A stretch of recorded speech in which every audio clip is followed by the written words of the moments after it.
ಪಹಲ್ಗಾಮ್ ದಾಳಿಗೆ ಭಾರತದಿಂದ ಪ್ರತೀಕಾರ ಹಂತ ಹಂತವಾಗಿ ತಗೊಳ್ಳಲಾಗ್ತಾ ಇದೆ. ದಾಳಿ ಮಾಡಿದಂತ ಉಗ್ರರಿಗಾಗಿ ನಿರಂತರವಾಗಿ ಶೋಧವನ್ನ ಮಾಡಲಾಗ್ತಾ ಇದೆ. ಈ ತನಕ 8 ಉಗ್ರರ ಮನೆಗಳು ಸರ್ಕಾರದಿಂದ ಉಡೀಸಾಗಿದೆ. ಸ್ಥಳೀಯರು ಯಾರು ಇವ್ರ ಜೊತೆ ಕೈ ಜೋಡಿಸಿದ್ದಾರೆ ಭಯೋತ್ಪಾದಕರ ಜೊತೆ ಅವರನ್ನ ಹುಡುಕಲಾಗ್ತಾ ಇದೆ. ಇನ್ನು ಭಯೋತ್ಪಾದಕರ ಒಂದು ಲಿಸ್ಟ್ ಅನ್ನು ರೆಡಿ ಮಾಡಿಕೊಳ್ಳಲಾಗಿದೆ. ಅದರಲ್ಲಿ ಹಲವರನ್ನ ಬಂಧಿಸಲಾಗಿದೆ. ಅಂದ್ರೆ ಯಾರು ಉಗ್ರರಿಗೆ ಸಾಥ್ ಕೊಡ್ತಾ ಇದ್ರು, ನೆರವಾಗಿ ನಿಂತಿದ್ರು, ಸಹಕಾರವನ್ನ ಕೊಡ್ತಾ ಇದ್ರು ಅವರನ್ನ ಅರೆಸ್ಟ್ ಮಾಡಿ ವಿಚಾರಣೆಗೆ ಒಳಪಡಿಸಲಾಗ್ತಾ ಇದೆ. ಇಲ್ಲಿ ತನಕ 8 ಉಗ್ರರ ಮನೆಗಳನ್ನ ಉಡೀಸ್ ಮಾಡಲಾಗಿದೆ. ನಿನ್ನೆ ರಾತ್ರಿ ಮತ್ತಿಬ್ಬರ ಮನೆಗಳನ್ನ ಧ್ವಂಸ ಮಾಡಿದೆ ಸೇನೆ. ಬಂಡಿಪೋರಾದಲ್ಲಿ ಉಗ್ರ ಜಮೀರ್ ಮನೆಯನ್ನ ಧ್ವಂಸ ಮಾಡಲಾಗಿದೆ. ಶೋಪಿಯಾನ್ನಲ್ಲಿ ಉಗ್ರ ಅದ್ನಾನ್ ಶಫಿ ಮನೆಯನ್ನ ಉಡೀಸ್ ಮಾಡಲಾಗಿದೆ. ದಾಳಿ ಮಾಡಿದಂತ ಉಗ್ರರ ನಂಟಿರುವಂತ ಕೆಲವರನ್ನ ಬಂಧಿಸಲಾಗಿದೆ.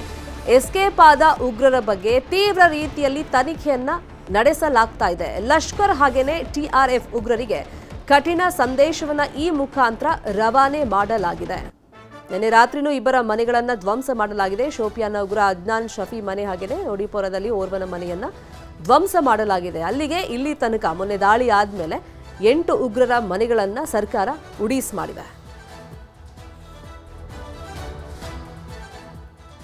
ಪಹಲ್ಗಾಮ್ನಲ್ಲಿ ಉಗ್ರರ ದಾಳಿ ಪ್ರಕರಣ ಸಂಬಂಧ ತನಿಖೆಗೆ ಎನ್ಐಎ ಅಧಿಕಾರಿಗಳು ಎಂಟ್ರಿ ಕೊಟ್ಟಿದ್ದಾರೆ. ಘಟನೆಯ ಸಂಪೂರ್ಣ ಮಾಹಿತಿಯನ್ನ ಸಂಗ್ರಹ ಮಾಡ್ತಾ ಇದೆ ಎನ್ಐಎ.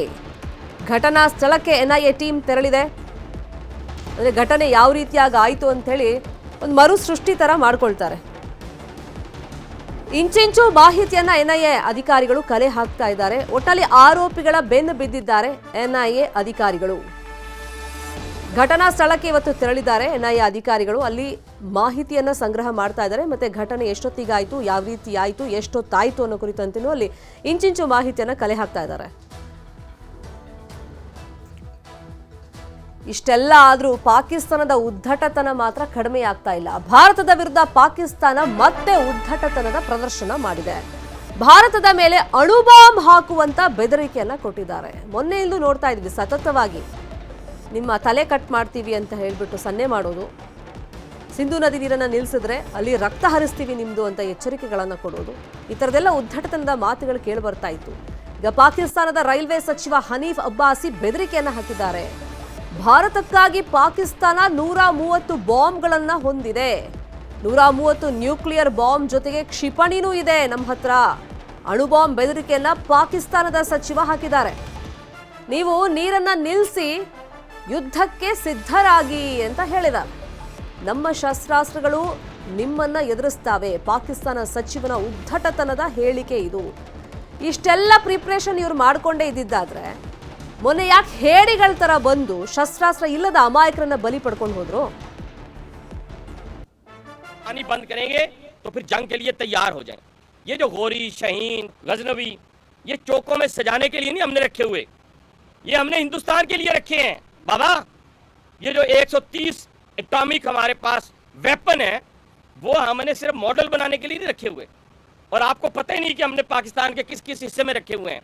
ये दुनिया भी जानती है, आप भी जानते हैं, वरना आप तो इतने मक्कार बनिए हैं कि अभी तक पाकिस्तान के ऊपर कई दफा हमलावर हो चुके होते। आपने बड़ी दफा कोशिश की, लेकिन जब आपको पता चला कि हमारे शाहीन जो है फिजाओं में आ गए हैं तो आप भाग गए। तो इसलिए मैं दोबारा दोहराने लगा हूँ, ये जो बैलिस्टिक मिसाइल हैं, ये जो क्रूज मिसाइल हैं, ये जो शाहीन है, गौरी है, ये मैं फिर दोहराने लगा हूँ, ये हमारे चौकों में नहीं है। ये हमारे बिल्कुल आप इनका रुख आपकी तरफ है और किसी की तरफ नहीं है। तो इसलिए ये सोचना भी ना कि आप पाकिस्तान की हदूद को क्रॉस करोगे। पानी बंद करें। ವಿಚಾರವಾಗಿ ಇನ್ನಷ್ಟು ಡೀಟೇಲ್ ಆಗಿ ಇನ್ಫಾರ್ಮೇಶನ್ ಕೊಡ್ತಾ ಹೋಗೋದಕ್ಕೆ ಒಂದ್ಸಗೆ ನೇರ ಸಂಪರ್ಕದಲ್ಲಿ ಕನೆಕ್ಟ್ ಆಗಿದ್ದಾರೆ ನಮ್ಮ ನ್ಯೂಸ್ ಎಡಿಟರ್ ರಾಘವೇಂದ್ರ ಗುಡಿ. ರಾಘವೇಂದ್ರ ಗುಡಿ, ಎಷ್ಟು ಉದ್ದಟತನದ ಮಾತು! ಹೇಡಿಗಳ ತರ ನುಗ್ತಾರೆ, ಏಕಾಏಕಿ ಬಂದು ಅಮಾಯಕರ ಪ್ರವಾಸಿಗರ ಪ್ರಾಣ ತೆಗೆದು ಹೋಗ್ತಾರೆ. ಭಯೋತ್ಪಾದಕರು ಬಂದು ಅವ್ರಿಗೆ ಸಪೋರ್ಟ್ ಆಗಿ ನಿಲ್ಲೋದು ಇದೇ ಮಂತ್ರಿಗಳು.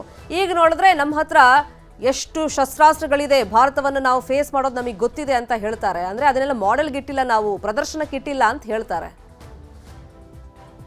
ಈ ಕೈಲಾಗದವ ಮೈ ಪರ್ಚ್ಕೊಂಡಂತ ಒಂದ್ ಮಾತಿದೆಯಲ್ಲ ಶರ್ಮಿತಾ, ಎಕ್ಸಾಕ್ಟ್ಲಿ ಇಂಥವ್ರು ನೋಡೇನೆ ಆ ಗಾದೆ ಮಾತನ್ನ ಹುಟ್ಟಾಕಿರೋದು ಅನ್ಸುತ್ತೆ. ಯಾಕಂದ್ರೆ ಇವರ ಬಳಿಯಲ್ಲಿ ವಾಸ್ತವಿಕವಾಗಿ ನೋಡಿದಾಗ ಅಷ್ಟು ಫೈರ್ ಪವರ್, ಯಾವ ರೀತಿಯಾದಂತ ಫೈರ್ ಪವರ್ ಇದೆ, ಯಾವ ರೀತಿಯಾಗಿರ್ತಕ್ಕಂತ ಒಂದು ರೆಸಿಸ್ಟೆನ್ಸ್ ಪವರ್ ಇದೆ ಅನ್ನೋದನ್ನ ನೋಡ್ಬೇಕಾಗತ್ತೆ. ಅಮಾಯಕರ ಮೇಲೆ ಬಂದು ಗುಂಡಿನ ದಾಳಿಯನ್ನು ನಡೆಸೋದು ಕೇವಲ ಭಾರತದ ಮೇಲೆ ಇರತಕ್ಕಂತ ಅಮಾಯಕರಲ್ಲ, ಪಾಕಿಸ್ತಾನದ ಗಡಿಯಲ್ಲೇ ಇರ್ತಕ್ಕಂಥ ಬಲೂಚಿಗಳನ್ನ ಯಾವ ರೀತಿಯಾಗಿ ಹಿಂಸಾಚಾರವನ್ನ ಮಾಡ್ತಾರೆ ಅಲ್ಲಿಯ ಪಾಕಿಸ್ತಾನಿ ಸೇನೆ. ಆ ಅಮಾಯಕರು, ಹೆಣ್ಣು ಮಕ್ಕಳು, ಉಪವಾಸ ಸತ್ಯಾಗ್ರಹಕ್ಕೆ ಕುಳಿತುಕೊಂಡಿರುವಂತವ್ರು, ಪ್ರತಿಭಟನೆ ಮಾಡುವಂತವ್ರು, ಅಂಥವರ ಮೇಲೆಲ್ಲ ತಮ್ಮ ಪೌರುಷವನ್ನ ತೋರಿಸುವಂತಹ ಈ ಪಾಕಿಸ್ತಾನಿಯರು ನಿಜಕ್ಕೂ ಭಾರತದ ವಿರುದ್ಧ ಅಣುಬಾಂಬನ್ನ ಪ್ರಯೋಗ ಮಾಡುವಂತಹ ಸಾಧ್ಯತೆ ಇದೆಯಾ? ಅದಕ್ಕೆ ಇಡೀ ಜಗತ್ತು ಇವತ್ತು ಆಸ್ಪದವನ್ನ ಕೊಡುತ್ತಾ ಅನ್ನುವಂಥ ಪ್ರಶ್ನೆ ಮೂಡ್ತಾ ಇರುವಂತದ್ದು. ಅದನ್ನ ಉತ್ತರವನ್ನ ಆ ಪಾಕಿಸ್ತಾನಿಗಳು ಕೊಡಬೇಕಾಗತ್ತೆ. ಇವತ್ತು ಒಂದು ವೇಳೆ ಅವರು ಅಣುಬಾಂಬನ್ನ ಪ್ರಯೋಗ ಮಾಡಿದ್ರು ಅಂತ ಇಟ್ಕೊಳ್ಳಿ, ಭಾರತದ ಬಳಿಯಲ್ಲಿ ಅಣುಬಾಂಬ್ಗಳು ಇಲ್ವಾ? ಭಾರತದ ಬಳಿಯಲ್ಲಿ ಇರ್ತಕ್ಕಂಥ ಅಣುಬಾಂಬ್ಗಳ ಪವರ್ ಏನು, ನಮ್ಮಲ್ಲಿ ಇರ್ತಕ್ಕಂಥ ಕ್ಷಿಪಣಿಗಳ ಪವರ್ ಏನು ಅನ್ನೋದನ್ನ ಅವರು ಕಲ್ಪನೆಯನ್ನ ಕೂಡ ಮಾಡ್ಕೊಳ್ಳೋದಿಲ್ಲ. ನಮ್ಮ ದೇಶದಿಂದ ಒಂದು ಬೈ ಮಿಸ್ ಆಗಿ ಕಳೆದ 2-3 ವರ್ಷಗಳ ಹಿಂದೆ ಒಂದು ಬ್ರಹ್ಮೋಸ್ ಮಿಸೈಲ್ ಪಾಕಿಸ್ತಾನದ ಗಡಿ ಒಳಗೆ 5-6 ಕಿಲೋಮೀಟರ್ ಒಳಗಡೆ ಹೋಗುತ್ತೆ. ಅವ್ರಿಗೆ ಅದು ಬಂದಿರೋದೇ ಗೊತ್ತಾಗೋದಿಲ್ಲ. ಬಿದ್ದ ಮೇಲೆ ಹೋಗಿ ಅದನ್ನ ಪ್ರಯೋಗ, ಅದನ್ನ ಒಂದು ತಪಾಸಣೆ ಮಾಡೋದಕ್ಕೆ ಅಲ್ಲಿಯ ಸೇನೆ ಹೋಗುತ್ತೆ. ಭಾರತ ಹೇಳ್ತು ಬೈ ಮಿಸ್ ಆಗಿ ಬಂತು ಅಂತ ಅವ್ರು ಸುಮ್ಮನಾಗ್ಬೇಕಾಯ್ತು. ಅಂತ ಸ್ಥಿತಿ ಪಾಕಿಸ್ತಾನದಲ್ಲಿ ಇರುವಂತದ್ದು. ಅವರ ಆರ್ಥಿಕ ಸ್ಥಿತಿಯನ್ನ ನೋಡಿ, ಕೇವಲ $10 ಬಿಲಿಯನ್ ಅವರ ಫಾರಿನ್ ರಿಸರ್ವ್ ಅಲ್ಲಿ ಇರುವಂತದ್ದು. ಯುದ್ಧ ಆಗಿ ಏನಾದ್ರೂ ಆದ್ರೆ ಇವತ್ತು ಒಂದು ಕೆಲವು ತಿಂಗಳ ಕಾಲ ಯುದ್ಧಗಳು ಸಸ್ಟೇನ್ ಆಗೋದಾದ್ರೆ ಪಾಕಿಸ್ತಾನಕ್ಕೆ ಎಷ್ಟು ಪವರ್ ಇದೆಯಾ? ಇವತ್ತು ಪಾಕಿಸ್ತಾನದ ವಿದೇಶಾಂಗ ಸಚಿವ ಚೈನಾದ ರಾಯಭಾರಿಯನ್ನ ಪಾಕಿಸ್ತಾನದಲ್ಲಿ ಭೇಟಿ ಮಾಡಿ ಸುಮಾರು 10 ಮಿಲಿಯನ್ ಯುವಾನ್ ನಷ್ಟು ಸಾಲವನ್ನ ಕೇಳಿದ್ದಾರೆ. ನಮಗ್ ಸಾಲ ಕೊಡಿ, ಏನೋ ಯುದ್ಧ ಆಗ್ಬೋದು ಅಂತ ಹೇಳಿ ಸಾಲ ಮಾಡಿ ಯುದ್ಧ ಮಾಡಬೇಕಾಗಿರ್ತಕ್ಕಂಥ ಪರಿಸ್ಥಿತಿಯಲ್ಲಿ ಇರುವಂತದ್ದು ಪಾಕಿಸ್ತಾನ. ಅದರ ಸೇನೆಯ ಮನೋಬಲ ಇದೆಯಾ?